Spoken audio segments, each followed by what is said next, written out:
Hello and welcome to E-Prime. I am Daedran.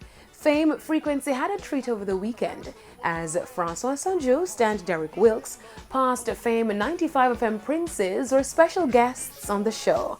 Fame Frequency, born famous, pulled out the past fraternity members who were fully satisfied as present DJs kept the ship sailing. And the highly anticipated past Fame DJs Francois and Derek took fans down the station's unforgettable memory lane.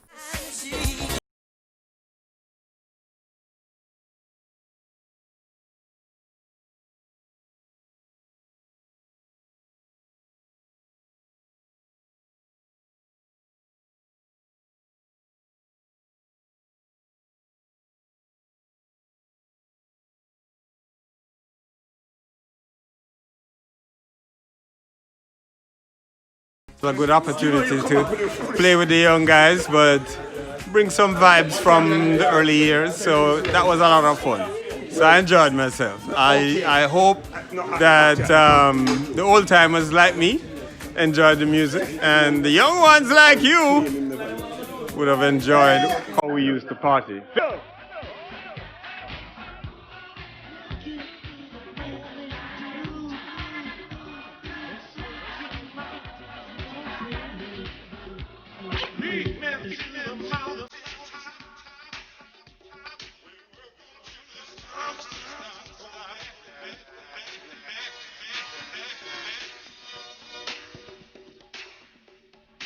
The experience on the night was a little bit nerve-wracking at the onset, but once I saw Francois survive, I knew I could survive. I was happy to go after him.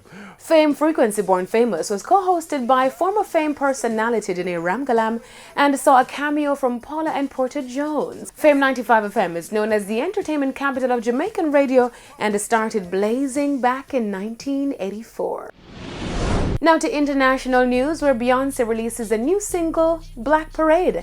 The international superstar released a single along with her new charitable initiative by the same name, a directory of Black-owned businesses. In a tweet, the singer says that she hopes to continue to share joy and to celebrate each other, even in the midst of struggle. She encouraged fans to continue to remember their beauty, strength, and power. She went on to say Black Parade celebrates you, your voice, and your joy, and will benefit Black-owned small businesses. The track was released on June 19, the day commemorating the end of slavery in the United States. That's it for E-Prime. I am Daedran. Thank you for watching.